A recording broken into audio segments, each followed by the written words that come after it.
ইমাম সাহেব কেরাত করলেন, কেরাত করার পরে যখন রুকুতে যাবেন, এই রুকুতে যাওয়ার সময় আমরা তাদের ব্যতিক্রম আরেকটা আমল দেখি। সেটা কি বলেন? হাত উত্তোলন করা, রফউল ইয়াদাইন না, এই হাত উত্তোলন করা। এই হাত উত্তোলন করা এটা তাদের একটা নিদর্শন। আহলে হাদিস যারা, তাদের পরিচয় হলো নামাজের মধ্যে রুকুতে যেতেও হাত উঠাবে, আবার রুকু থেকে উঠেও কি করবে? হাত উঠাবে। রফউল ইয়াদাইন, এই রফউল ইয়াদাইন হচ্ছে তাদের পরিচয়। এই রফউল ইয়াদাইন নামে তারা কিতাবও লিখেছে। রফউল ইয়াদাইন নামে রফউল ইয়াদাইন, এই কিতাবটা লিখেছেন এই আহলে হাদিসের একজন আলেম মোহাম্মদ কামরুল হাসান বিন আব্দুল মজিদ। কামরুল হাসান বিন আব্দুল মজিদ। আচ্ছা, এই রফউল ইয়াদাইন নামাজে রুকুতে যেতে হাত উঠানো, রুকু থেকে উঠতে হাত উঠানো, এটা সহিহ হাদিসের মধ্যে আছে, বুখারী শরীফের হাদিসে আছে। নবীজি সাল্লাল্লাহু আলাইহি ওয়াসাল্লাম নামাজের মধ্যে রুকুতে যেতেও হাত তুলতেন, আবার রুকু থেকে উঠতেও কি করতেন? হাত তুলতেন। বুখারী শরীফের হাদিসের মধ্যে আছে। হযরতে আব্দুল্লাহ ইবনে ওমর রাদিয়াল্লাহু তাআলা আনহুমা থেকে হাদিস কানা বর্ণিত যে নবীজি যখন নামাজ পড়তেন রুকুতে যাওয়ার সময় হাত উঠাতেন, রুকু থেকে উঠেও কি করতেন? হাত উঠাতেন। ইবনে ওমর রাদিয়াল্লাহু তাআলা আনহুমার হাদিস। তাহলে প্রশ্ন দাঁড়ায় যে আমরা কেন হাত উঠাই না? নবীজি তো হাত উঠাইতেন। নবীজির আমল, সহিহ হাদিস, বুখারী শরীফের হাদিস, রুকুতে যাওয়ার সময় হাত উঠাইতেন, আবার রুকু থেকে উঠেও কি করতেন? হাত উঠাইতেন। আমার ভাইয়েরা, এই জায়গায় এসে আপনাদের আরেকটা কথা বুঝতে হবে এই বিষয়টা বোঝার জন্য। সেই বিষয়টা হলো যে কোন হাদিস সহিহ হইলেই তার উপরে আমল করা যায় না। কোন হাদিস সহিহ হইলেই কি করা যায় না? আমল করা যায় না, তার উপরে আমল করা যায় না। একটা হাদিস সহিহ হইলেই এ কথা বলা যাবে না যে হাদিস সহিহ, বস আমল শুরু করে দেব। ভালো করে বুঝেন, আপনাদের বুঝতে হবে বিষয়টা। কারণ আপনাদের সামনে তো সহিহ হাদিস পেশ করা হয়, বুখারী শরীফের হাদিস পেশ করা হয়। হাদিস একটা সহিহ হইলেই আমল শুরু করা যাবে না, আরো অনেক কিছু দেখার বিষয় আছে। ঠিক, আমি উদাহরণ দেই, উদাহরণ দিলে আপনাদের পরিষ্কার বুঝে আসবে। সহিহ হাদিসের মধ্যে আছে নবীজি সাল্লাল্লাহু আলাইহি ওয়াসাল্লাম 11টা বিবাহ করেছেন। ঠিক, সহিহ হাদিসের মধ্যে কি আছে? কয়টা? 11টা। আপনি 11টা বিবাহ করতে পারবেন না? হ্যাঁ, কেন? সহিহ হাদিসে আছে তো, বুখারী শরীফের হাদিসে আছে তো, আমল করা যাবে না? বুখারী শরীফের হাদিসে আছে নবীজি বিবাহ করেছেন কয়টা? 11টা। বিবাহ করতে পারবেন 11টা? না। জায়েজ হবে না। তাহলে সহিহ হাদিসে আছে, কিন্তু আমল করা কি নাই? জায়েজ নাই। বুখারী শরীফের হাদিসের মধ্যে আছে নবীজি সাল্লাল্লাহু আলাইহি ওয়াসাল্লাম মদিনায় হিজরত করার পরে 16 মাস অথবা 17 মাস বাইতুল মুকাদ্দাসের দিকে ফিরে নামাজ পড়েছেন। ঠিক, কোন দিকে? বাইতুল মুকাদ্দাস। বাইতুল মুকাদ্দাসের দিকে কিবলা করে। ওই যে ফিলিস্তিন, জেরুজালেমে ইহুদিদের সাথে মুসলমানদের যে লড়াই চলছে না, বাইতুল মুকাদ্দাস।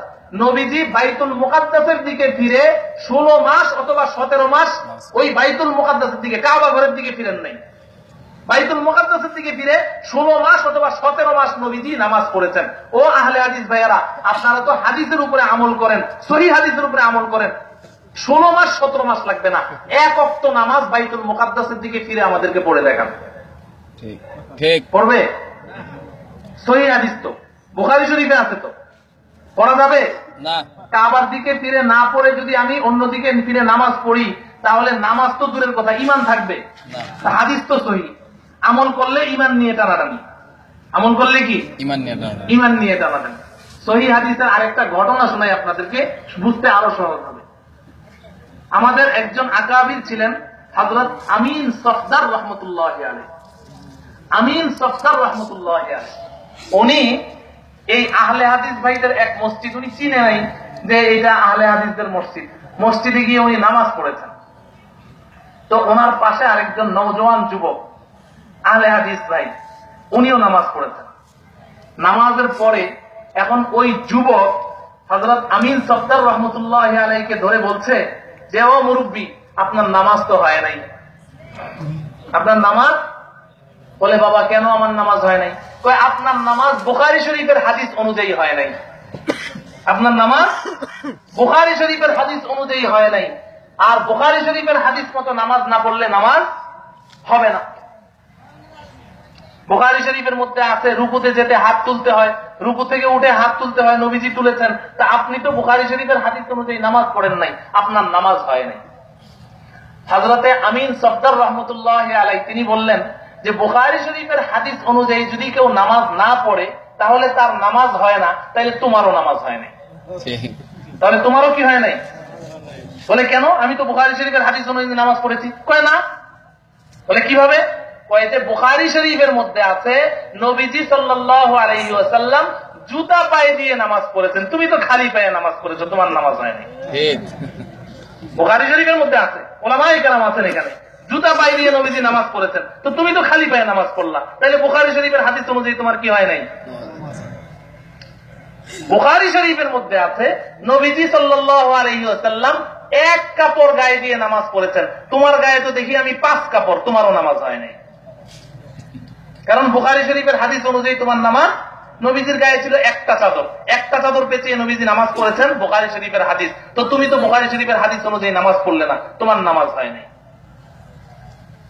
বুখারী শরীফের মধ্যে আছে নবীজি সাল্লাল্লাহু আলাইহি ওয়াসাল্লাম তার মেয়ের ঘরের নাতিন হযরতে উমামা বিনতে যায়েনব রাদিয়াল্লাহু তাআলা আনহা মেয়ের ঘরের নাতিনকে কাঁধের মধ্যে নিয়ে নামাজ পড়েছেন। তো তুমি তো তোমার কোনো নাতিনকে কাঁধের উপরে নিয়ে নামাজ পড়লা না, তোমার নামাজ হয় নাই। সহিহ হাদিস বুখারী শরীফের।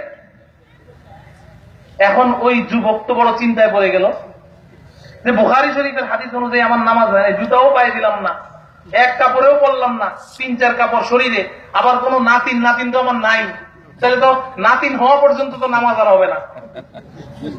যাদের নাতিন নাই তাদের নামাজ নাই আহলে হাদিস ভাইদের দৃষ্টিতে। কারণ বুখারী শরীফের হাদিস তো নবীজি নাতিনকে কোলে নিয়ে নামাজ পড়েছেন, উমামা বিনতে যায়েদকে। এখন ওই যুবক বলে আমি তো এটার উত্তর দিতে পারলাম না, তো আমাদের বড় হুজুরের কাছে চলেন। তো আমিন সফদর রহমতুল্লাহ আলাইহি বলেন যে ঠিক আছে চলো তোমাদের বড় হুজুরের কাছে যাই। তো বড় হুজুরের কাছে নিয়ে গেছে। যাওয়ার পরে এখন বড় হুজুরের কাছে গিয়ে ওই যুবক বলছে যে হুজুর আপনি আমাদেরকে বললেন যে বুখারী শরীফের নামাজ শিখান, বুখারী শরীফ অনুযায়ী নামাজ শিখাইলেন, এতদিন পর্যন্ত আমরা একরকম নামাজ করেছি, আমাদেরকে মসজিদ থেকে টেনে বের করে এনে আপনারা আমাদেরকে সহিহ নামাজ শিখাইলেন, আর বললেন যে বুখারী শরীফের হাদিস অনুযায়ী নামাজ পড়লে হবে, নাইলে হবে না। অথচ বুখারী শরীফের মধ্যে কি আছে নবীজি জুতা পায়ে নামাজ পড়েছেন? তো ওই বড় হুজুর বলে যে হ্যাঁ আছে। কয় তাহলে আমি তো জুতা পায়ে দিয়ে নামাজ পড়লাম না, আপনাকেও তো কোনোদিন জুতা পায়ে দিয়ে নামাজ পড়তে দেখলাম না, তাহলে তো আপনার নামাজ হয় নাই। এরপরে যুবক বলে বুখারী শরীফের মধ্যে কি হুজুর আছে যে নবীজি এক কাপড় পরে নামাজ পড়েছেন? বড় হুজুর বলে হ্যাঁ আছে। কয় তাইলে আপনাকে তো কোনোদিন এক কাপড় পরে নামাজ পড়তে দেখলাম না, তা আপনি তো আমাদেরকে ধোঁকা দিলেন, আপনার নামাজ তো হয় নাই। হুজুর বুখারী শরীফের মধ্যে কি আছে যে নবীজি তার নাতিনকে কোলে নিয়ে নামাজ পড়েছেন? বলে হ্যাঁ আছে। তো আপনাকে তো কোনোদিন আপনার নাতিনকে কোলে নিয়ে নামাজ পড়তে দেখলাম না, তাইলে আপনি কি বুখারী শরীফের নামাজ আমাদেরকে এতদিন শিখাইলেন? তখন ওই বড় হুজুর যুবককে পাশে ঠেলে দিয়ে এবার আমিন সফদর রহমতুল্লাহ আলাইহি ওনাকে বলছে যে আপনি ফিতনা করতে আসছেন। কি করতে আসছেন? ফিতনা করতে আসছেন। এখানে হযরতে আমিন সফদর রহমতুল্লাহ আলাইহি বললেন যে বুখারী শরীফের হাদিস অনুযায়ী নামাজ পড়ার কথা বললে যদি ফিতনা হয় তাহলে তোমরাই তো এই ফিতনার মধ্যে জড়িত। ঠিক, তোমরা তো মানুষকে এই দাওয়াত দিচ্ছ, আমাদের যুবকদেরকে এই দাওয়াত দিচ্ছ যে বুখারী শরীফের হাদিস অনুযায়ী নামাজ পড়ো, তো তোমরাই তো এই দাওয়াত দিয়ে যুবকদেরকে দাওয়াত দিচ্ছ। এটা যদি ফিতনা হয় তাহলে এই ফিতনা থেকে তোমরা ফিরে আসো। এই ফিতনা থেকে আমি বুঝাতে চাচ্ছি যে হাদিস সহিহ হলেই এটার উপরে কি করা যায় না, আমল করা যায়। আমল করা এখানে আরো কিছু দেখার বিষয় আছে। এখন আসেন বুখারী শরীফের হাদিসের মধ্যে আছে রুকুতে যেতে নবীজি হাত তুলতেন, রুকু থেকে উঠতে নবীজি কি করতেন? হাত তুলতেন। প্রশ্ন দাঁড়ায় সহিহ হাদিসের মধ্যে যদি রফউল ইয়াদাইনের কথা থাকে তাহলে তুমি মানো না কেন, তুমি এই আমল করো না কেন? এই প্রশ্নের জবাব শোনার আগে আরেকটা কথা বুঝেন, এই নবীজি নামাজের মধ্যে কয়বার হাত উঠাতেন এই ব্যাপারে 5 রকমের হাদিস আছে। কয় রকমের? 5 রকমের। এবং প্রত্যেকটা হাদিস সহিহ। আমি হাদিসগুলো শুধু আপনাদেরকে বলছি। 1 নম্বর, হযরতে আব্দুল্লাহ ইবনে মাসউদ রাদিয়াল্লাহু তাআলা আনহু থেকে হাদিস বর্ণিত। হযরতে আব্দুল্লাহ ইবনে মাসউদ রাদিয়াল্লাহু তাআলা আনহু বলেন, আলা উসাল্লি বিকুম সালাত রাসূলিল্লাহ সাল্লাল্লাহু আলাইহি ওয়াসাল্লাম, ছাত্রদেরকে বললেন আমি কি তোমাদেরকে নবীজির নামাজ দেখাবো? ফাসাল্লা ফালাম ইয়ারফা ইয়াদাইহি ইল্লা ফি আউয়ালি মাররাতিন। হযরতে ইবনে মাসউদ ছাত্রদেরকে নামাজ দেখালেন এবং শুধুমাত্র শুরুতে একবার হাত উত্তোলন করেছেন, নামাজের মধ্যে আর হাত উত্তোলন করেন নাই। তিরমিজি শরীফের হাদিস। ইমামে তিরমিজি রহমতুল্লাহি আলাইহি এই হাদিসটাকে হাসান বলেছেন এবং ইমাম ইবনে হাজাম রহমতুল্লাহি আলাইহি এই হাদিসটাকে সহিহ বলেছেন। সবচেয়ে মজার ব্যাপার হলো যে আহলে হাদিস ভাইদের যে ইমাম, আহলে হাদিস ভাইরা তো বলে আমরা ইমাম মানি না, কিন্তু ওনাদের কিন্তু হাজার হাজার ইমাম। আমাদের ইমাম একজন। আমরা ইমাম আবু হানিফাকে মানার কারণে আমরা মুশরিক, আর ওনারা হাজার হাজার ইমাম মানে। এক ইমাম মানার কারণে যদি মুশরিক হই তাহলে হাজার হাজার ইমাম মানলে কি অবস্থা হবে বলেন? ওনাদের ইমামদের মধ্যে একজন হলো নাসিরউদ্দিন আলবানী। আহলে হাদিস ভাইরা নাম খুব ভালোভাবেই তো জানেন, নাসিরউদ্দিন আলবানী সাহেব। এই নাসিরউদ্দিন আলবানী সাহেবও এই হাদিসটাকে সহিহ বলেছেন যে নবীজি নামাজের মধ্যে কয়বার হাত তুলেছেন? একবার। এই যে দেখেন, উনি যে জাল হাদিসের কবলে রাসূলুল্লাহ সালাত, এই কিতাবের মধ্যেই 186 নম্বর পৃষ্ঠা, এই পৃষ্ঠার মধ্যে উনি লিখছেন, উক্ত মন্তব্য সমূহের পরও আলবানী এই বর্ণনাকে সহিহ বলে মন্তব্য করেছেন। নামাজের মধ্যে একবার হাত উত্তোলন করার হযরতে আব্দুল্লাহ ইবনে মাসউদ রাদিয়াল্লাহু তাআলা আনহুর যে হাদিস, এই হাদিস খানাকে আলবানী সাহেবও কি বলেছেন? সহিহ বলেছেন। আর ওনারা কোন হাদিসকে সহিহ বলে? আলবানী সাহেব যে হাদিসকে সহিহ বলে। ওনারা কোন হাদিসকে জাল বলে? আলবানী সাহেব যে হাদিসকে কি বলে? জাল বলে। আলবানী সাহেবের কথা ওনাদের কাছে ওহীর মতো। আলবানী সাহেব এই হাদিসকে সহিহ বলেছেন। তো হাদিস সহিহ হইলেই যদি আমল করতে হয়, তাহলে একবার হাত উত্তোলন করার হাদিস আলবানী সাহেব সহিহ বলেছেন, তাহলে তোমরা একবার হাত উত্তোলন করবে। ঠিক করবে? একবার। আচ্ছা, তাহলে হাদিস ইবনে মাসউদ রাদিয়াল্লাহু তাআলা আনহু হাদিস, নবীজি হাত কয়বার তুলেছেন? একবার। একবার। আচ্ছা, হযরতে আব্দুল্লাহ ইবনে ওমর রাদিয়াল্লাহু তাআলা আনহুমার বর্ণনা সূত্রে মুয়াত্তা ইমাম মালিক নামক হাদিসের কিতাবের মধ্যে আছে নবীজি নামাজের মধ্যে 2 বার হাত তুলেছেন। কয়বার? 2 বার। বুখারী শরীফের মধ্যে আছে নবীজি নামাজের মধ্যে 3 বার হাত তুলেছেন। কয়বার? 3 বার। 3 বার। বুখারী শরীফের যেই পৃষ্ঠার মধ্যে আছে নবীজি 3 বার হাত তুলেছেন, ওই পৃষ্ঠার মধ্যেই নিচে ইবনে ওমর থেকে আরেকটা হাদিস, নবীজি 4 বার হাত তুলেছেন। কয়বার হাত তুলেছেন? বুঝবেন, কিন্তু এটা ক্লাস চলতেছে, ওয়াজ না, ভালো করে বুঝবেন। তাহলে বুখারী শরীফের একই পৃষ্ঠার মধ্যে যেই পৃষ্ঠায় আছে নবীজি 3 বার হাত তুলেছেন, একবার শুরুতে, একবার রুকুতে যেতে, আরেকবার রুকু থেকে উঠতে, 3 বার। ওই পৃষ্ঠার মধ্যেই নিচে ইবনে ওমর রাদিয়াল্লাহু তাআলা আনহুমা থেকে হাদিস বর্ণিত আছে নবীজি 4 বার তুলেছেন। চতুর্থবার কখন? চতুর্থবার হলো যখন নাকি দ্বিতীয় রাকাত থেকে তৃতীয় রাকাতের জন্য উঠেছেন, তখন আবার হাত তুলেছেন। তাহলে কয় রকম হলো? 4 রকম।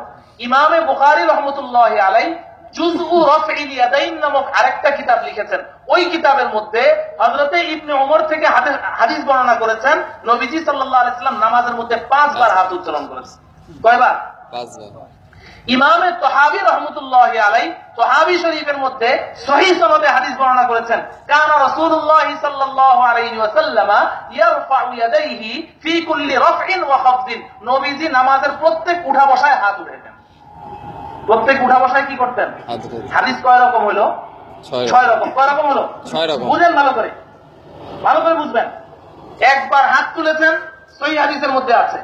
2 বার হাত তুলেছেন, মুয়াত্তা মালিকের মধ্যে আছে। মুয়াত্তা মালিক সম্পর্কে মুহাদ্দিসিনে কেরামের মন্তব্য, যতদিন বুখারী শরীফ দুনিয়াতে আসে নাই ততদিন পর্যন্ত আসমানের নিচে জমিনের উপরে সবচেয়ে বিশুদ্ধতম কিতাবের নাম হলো মুয়াত্তা মালিক। মুয়াত্তা মালিকের মধ্যে আছে নবীজি 2 বার হাত তুলেছেন। বুখারী শরীফের যেই পৃষ্ঠায় আছে নবীজি 3 বার হাত তুলেছেন, ওই পৃষ্ঠার মধ্যে আছে নবীজি 4 বার হাত তুলেছেন। বুখারী শরীফ ইমামে বুখারী রাহমাতুল্লাহি আলাইহি তিনি জুজউ রাফইল ইয়াদাইন নামক কিতাব লিখেছেন। ওই কিতাবের মধ্যে আছে নবীজি সাল্লাল্লাহু আলাইহি ওয়াসাল্লাম 5 বার হাত তুলেছেন। সহাবী শরীফের মধ্যে আছে নবীজি সাল্লাল্লাহু আলাইহি ওয়াসাল্লাম প্রত্যেক উঠা বসায় হাত তুলেছেন। হাদিসগুলো আপনাদের সামনে পেশ করলাম। এবার আহলে হাদিস ভাইকে আমি প্রশ্ন করব যে আপনারা তো হাদিসের উপরে আমল করেন, কোন হাদিসটার উপরে আমল করেন? হাদিস তো সব সহিহ, কোন হাদিসটার উপরে আমল করেন? যদি আপনি বলেন যে আমি 3 বারের হাদিসের উপরে আমল করি, একবার শুরুতে, একবার রুকুতে যেতে, আর একবার রুকু থেকে উঠতে, তাহলে আমি বলবো 4 বার, 5 বার, 1 বার, 2 বারের হাদিস কেন মানেন না? ঠিক। তাহলে আপনি আহলে হাদিস না মুনকিরে হাদিস? ঠিক। আপনি আহলে হাদিস না কি হাদিস? মুনকিরে হাদিস। মুনকিরে হাদিস। হাদিস তো একটা মানলেন, বাকি হাদিসগুলো আপনি অস্বীকার করলেন, ছেড়ে দিলেন, তাহলে আপনি তো হাদিস মানলেন না, আপনি মুনকিরে হাদিস। হ্যাঁ, যদি বলেন যে না আমি 4 বারের উপরে মানি, তাহলে 5 বার, 3 বার, 2 বার, 1 বার গেল কই? যদি বলেন 2 বারের উপরে মানি, বাকিগুলা গেল কই? আপনি যাবেন কোথায়? যাবেন কোথায়? এবার আমাকে প্রশ্ন করেন তুমি 1 বারের হাদিস কেন মানো? আমি এই প্রশ্নের উত্তর দেওয়ার আগে আমি আরেকটা কথা বলি। আমি আগেই বলেছি যে হাদিস সহিহ হইলেই কি করা যায় না? আমল করা যায় না। দেখেন, একই আমলের ব্যাপারে 6 রকমের হাদিস বর্ণিত এবং কোনটা হাদিস জাল নয়। আমি আল্লাহকে হাজির নাজির জানিয়ে বলছি, একটা হাদিসও জাল নয়। যে হাদিসগুলো আমি বলেছি, একটা হাদিসও জাল নয়। তাহলে নবীজি থেকে 6 রকমের আমল বর্ণিত আছে হাত উঠানো সম্পর্কে। আপনি কোনটার উপরে আমল করবেন? আপনি তো আহলে হাদিস, আপনি তো হাদিস মানেন, আপনি তো কোনো আলেমের কাছে যেতে রাজি না, আপনি কোনো ইমাম মানতে রাজি না। আপনি কোনটার উপরে আমল করবেন? আপনি তো আর জবাব দিতে পারছেন কোনটার উপরে আমল করবেন। এবার আসেন, তা আমি তাদেরকে বারবার প্রশ্ন করছি যে আপনারা এই রফউল ইয়াদাইন হাদিস, নবীজি হাত উত্তোলন করেছেন, নবীজি হাত উত্তোলন করেছেন, এই হাদিস আপনারা দেখাতে পারবেন এবং হাদিস সহিহ। কিন্তু নবীজির এই আমলটা মৃত্যু পর্যন্ত ছিল। নবীজি মৃত্যু পর্যন্ত রুকুতে যেতে হাত তুলেছেন, রুকু থেকে উঠতে হাত তুলেছেন। এটা নবীজির মৃত্যু পর্যন্ত এই আমল ছিল। সব সময় নবীজি এই আমল করেছেন, এই আমল নবীজি ত্যাগ করেন নাই। এরকম একটা হাদিস আপনি দেখান। কারণ নবীজির এমন অনেক আমল আছে যে এক সময় নবীজি করেছেন, পরবর্তীতে নবীজি এটা ছেড়ে দিয়েছেন, রহিত হয়ে গেছে। এরকম আমল হাদিসের মধ্যে আছে না নাই? আছে। সহজ কথা, ইসলামের শুরুর যুগে নামাজের মধ্যে কথা বলা যেত। নামাজের মধ্যে কি বলা যেত? কথা বলা যেত। হাদিস শরীফের মধ্যে এসেছে সাহাবায়ে কেরাম যখন নবীজি নামাজ পড়াতেন, তো কেউ যদি মাসবুক হয়ে যেত, 1 রাকাত 2 রাকাত ছুটে যেত, তা আমরা এখন যদি 1 রাকাত ছুটে যায়, ওই রাকাতটা কখন পড়ি? পরে। সালাম ফিরানোর পরে পড়ি না? ইমাম সাহেব সালাম ফিরানোর পরে পড়ে আমরা পড়ি। কিন্তু ইসলামের শুরুর যুগে হুকুম ছিল যেই কয় রাকাত ছুটে যাবে, ওই কয় রাকাত তোমাকে আগে পড়ে নিতে হবে, তাড়াতাড়ি পড়ে এরপরে ইমামের সাথে শরীক হওয়া লাগবে। এটা শুরুতে এই হুকুম ছিল, হাদিসের কিতাবের মধ্যে আছে, পরে পড়া যাবে না। যখন আমি বুঝলাম 1 রাকাত ছুটে গেছে, তাহলে তাড়াতাড়ি করে ছোট্ট সূরা দিয়ে তাড়াতাড়ি করে পড়ে এরপরে ইমামের সাথে শরীক হতে হবে। এটা হলো নিয়ম। এখন আমি যখন মসজিদে ঢুকলাম, এখন 1 রাকাত ছুটলো না 2 রাকাত ছুটলো, এটা আমি জানবো কেমনে? তখন তারা কি করতেন, ওই পাশে যেই লোকটা দাঁড়ানো, ওই লোকটাকে বলতেন কয় রাকাত কয় রাকাত ছুটছে। তো সে আবার নামাজের মধ্যে বলতো 2 রাকাত। নামাজের ভিতরে কথা বলতো। ইসলামের শুরুর যুগে নামাজের ভিতরে কি বলতো? কথা বলা জায়েজ ছিল। পরবর্তীতে যখন আল্লাহ রাব্বুল আলামিন বললেন ওয়াকুমু লিল্লাহি কানিতিন, নামাজের মধ্যে তোমরা কানিত অবস্থায় দাঁড়িয়ে থাকো, আই সাকিনিন সাকিতিন, চুপচাপ নিশ্চুপ এবং নড়াচড়া করা ছাড়া দাঁড়িয়ে থাকো, কথা বলা যাবে না। এই আয়াত নাযিল হওয়ার পর থেকে কথা বলার এই অনুমতি কি হয়ে গেছে? রহিত হয়ে গেছে। তাহলে ইসলামের শুরুর যুগে কথা বলা যেত। হযরত আব্দুল্লাহ ইবনে মাসউদ রাদিয়াল্লাহু তাআলা আনহু, তিনি মুহাজিরে হাবশা, মক্কায় যারা হাবশায় আবিসিনিয়ায় হিজরত করে চলে গেছেন, তাদের মধ্যে উনি একজন। পরবর্তীতে যখন নবীজি মদিনায় হিজরত করলেন, তার অনেক পরে ইবনে মাসউদ রাদিয়াল্লাহু তাআলা আনহু হাবশা থেকে সমুদ্র পথে হিজরত করে মদিনায় আসছেন। এসে হযরত ইবনে মাসউদ রাদিয়াল্লাহু তাআলা আনহু বলেন যে আমি এসে দেখি নবীজি নামাজ পড়ছেন। এখন নামাজের মধ্যে আমি নবীজিকে সালাম দিলাম, নবীজি নামাজ পড়ছেন, আমি বাইরে থেকে বললাম আসসালামু আলাইকুম ওয়া রাহমাতুল্লাহ, নবীজি সালামের উত্তর দেন না। সালামের কি দেন না? আমার মন খারাপ হয়ে গেল, কি ব্যাপার, নবীজি আমার সালামের উত্তর দিলেন না, মন খারাপ হয়ে গেল। কারণ ইবনে মাসউদ যখন মক্কায় ছিলেন তখন নামাজের মধ্যে কথাও চলতো, সালামও চলতো, নামাজের মধ্যে কথাও চলতো। ওই অবস্থা দেখে তো উনি হাবশায় চলে গেছেন, আবিসিনিয়ায়। এরপরে মদিনায় আসছেন, এসে এখন নবীজিকে নামাজের মধ্যে সালাম দিলেন, সালামের উত্তর দেন না। সালামের উত্তর না দেওয়া মানে নবীজি অনেক রাগ, ইবনে মাসউদের মন খারাপ। নামাজের পরে নবীজি ইবনে মাসউদকে ডেকে বললেন, আব্দুল্লাহ, তুমি তো মাঝখানে অনেকদিন ছিলে না, এর মধ্যে শরীয়তের বিধানে অনেক রদ বদল হয়েছে। আগে তো নামাজের মধ্যে সালাম কালাম চলতো, এখন আর নামাজের মধ্যে সালাম কালাম চলে না। তাইলে শুরুতে বিধান একরকম ছিল, পরবর্তীতে বিধানের মধ্যে কি এসেছে? পরিবর্তন এসেছে। হযরতে জিবরাইল আমিন নবীজিকে যে নামাজ শিখিয়েছেন, এই নামাজের যে মূল যে গঠন, যে অবকাঠামো, যে স্ট্রাকচার, এই স্ট্রাকচারের মধ্যেও পরবর্তীতে অনেক চেঞ্জ এসেছে। এখন নবীজি সাল্লাল্লাহু আলাইহি ওয়াসাল্লাম নামাজের মধ্যে হাত উত্তোলন করেছেন, রফউল ইয়াদাইন করেছেন, এটা তো সহিহ হাদিসের মধ্যে প্রমাণিত। কিন্তু নবীজির শেষ জীবন পর্যন্ত এই আমলটা ছিল, এটা প্রমাণ করতে হবে। তাইলে আমরাও রফউল ইয়াদাইন করব। ঠিক, আমার কথাটা বুঝাইতে পারলাম? কথাটা একটু কঠিন, এজন্য একটু লম্বা কথা দিয়ে বুঝাইলাম যে নবীজি রফউল ইয়াদাইন করেছেন, এটা প্রমাণিত, সহিহ হাদিসের মধ্যে প্রমাণিত। কিন্তু নবীজির শেষ জীবন পর্যন্ত নবীজি এই আমল বাকি রেখেছেন, এটা দেখাতে হবে। এই চ্যালেঞ্জ যখন করলাম তখন ওনারা এই হাদিস আমাদের সামনে পেশ করেছেন, নবীজির শেষ জীবন পর্যন্ত আমল ছিল। হাদিসটা পড়ে শোনাই, সহিহ হাদিসের উপরে আমলকারী এদের অবস্থাটা দেখেন কিভাবে আমাদেরকে ধোঁকা দেয়। ওনারা হাদিস পেশ করছেন, আন ইবনে উমর রাদিয়াল্লাহু তাআলা আনহু قال كان رسول الله صلى الله عليه وسلم إذا افتتح الصلاة رفع يديه وإذا ركع وإذا رفع رأسه من الركوع وكان لا يفعل ذلك في السجود فما زالت تلك صلاته حتى لقي الله تعالى. নবীজি সাল্লাল্লাহু আলাইহি সাল্লাম নামাজের শুরুতেও হাত তুলতেন, রুকুতে যেতেও হাত তুলতেন, রুকু থেকে উঠেও হাত তুলতেন। এরপরে হযরতে ইবনে উমর বলেন, ফামা যালাত তিলকা সালাতুহু, নবীজির নামাজ এমনটি ছিল হাত্তা লাকিয়াল্লাহ তাআলা, এই অবস্থাতেই তিনি দুনিয়া থেকে বিদায় গ্রহণ করেছেন। তাহলে প্রমাণ হয়ে গেল যে নবীজি মৃত্যু পর্যন্ত কি করেছেন?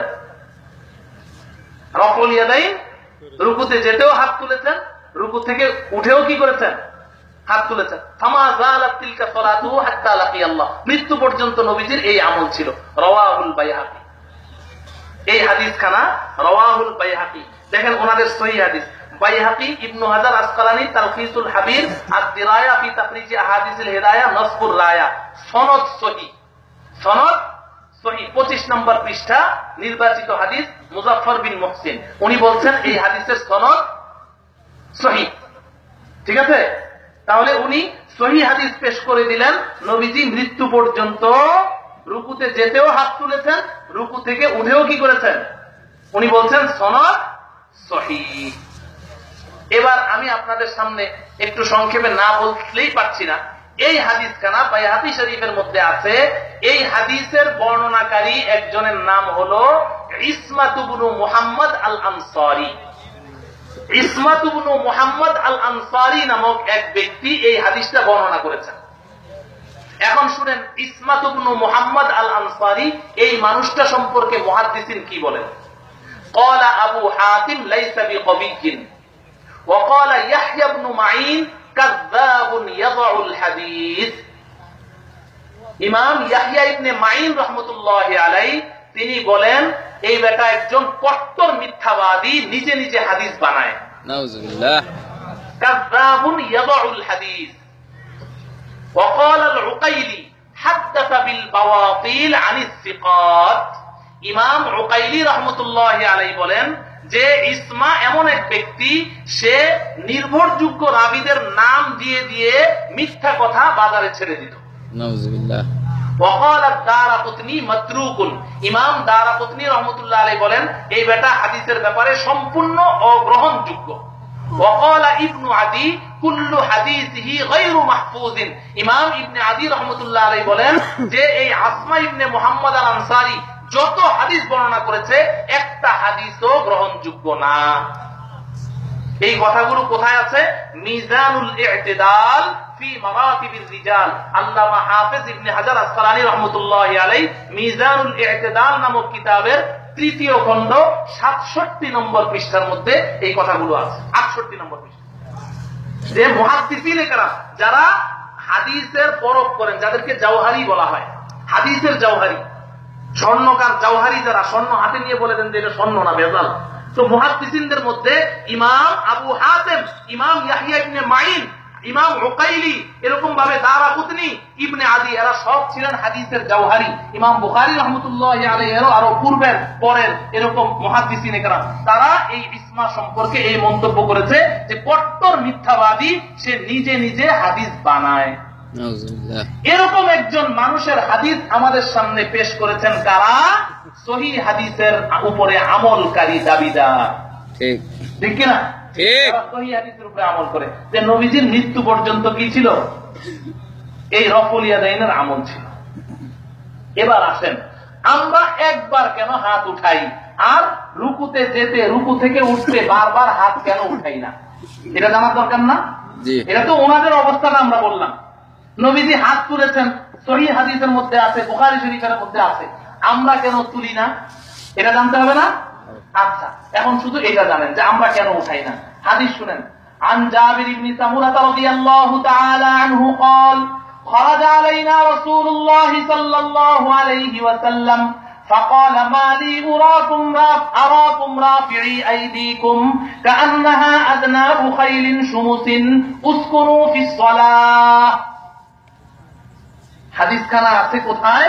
মুসলিম শরীফ প্রথম খণ্ড 181 নম্বর পৃষ্ঠা। হযরতে জাবির ইবনে সামুরা রাদিয়াল্লাহু তাআলা আনহু বলেন যে একদিন আমরা নামাজ পড়ছি, নবীজি সাল্লাল্লাহু আলাইহি ওয়াসাল্লাম বের হয়ে আসলেন। বের হয়ে এসে তো নামাজের মধ্যে আমরা হাত তুলি, নবীজি হাত তুলেন না? নবীজি হাত তুলেন, আমরাও রুকুতে যেতে হাত তুলি, রুকু থেকে উঠে হাত তুলি নবীজির মতো। এখন নবীজি বলছেন মালি আরাকুম রাফিই আইদিকুম, কি ব্যাপার? আমি তোমাদেরকে নামাজের মধ্যে বারবার হাত তুলতে দেখি। কাআন্নাহা আযনাবু খাইলিন শুমুসিন, তোমাদের হাতগুলো অবাধ্য উটের লেজের মতো খালি নড়াচড়া করে। কাআন্নাহা আযনাবু, মুসলিম শরীফের হাদিস, কাআন্নাহা আযনাবু খাইলিন শুমুসিন, অবাধ্য উটের লেজের মতো তোমাদের হাতগুলো খালি নামাজের মধ্যে নাড়াচাড়া করে। ব্যাপারটা কি? উসকুনু ফিস সালাহ, আরে নামাজের মধ্যে শান্তশিষ্ট থাকো। তাহলে রফউল ইয়াদাইন নবীজি এক সময় করেছেন, পরবর্তীতে কি করেছেন? নিষেধ করে দিয়েছেন। কি করা যাবে না? এখন আর হাত উঠানো যাবে না।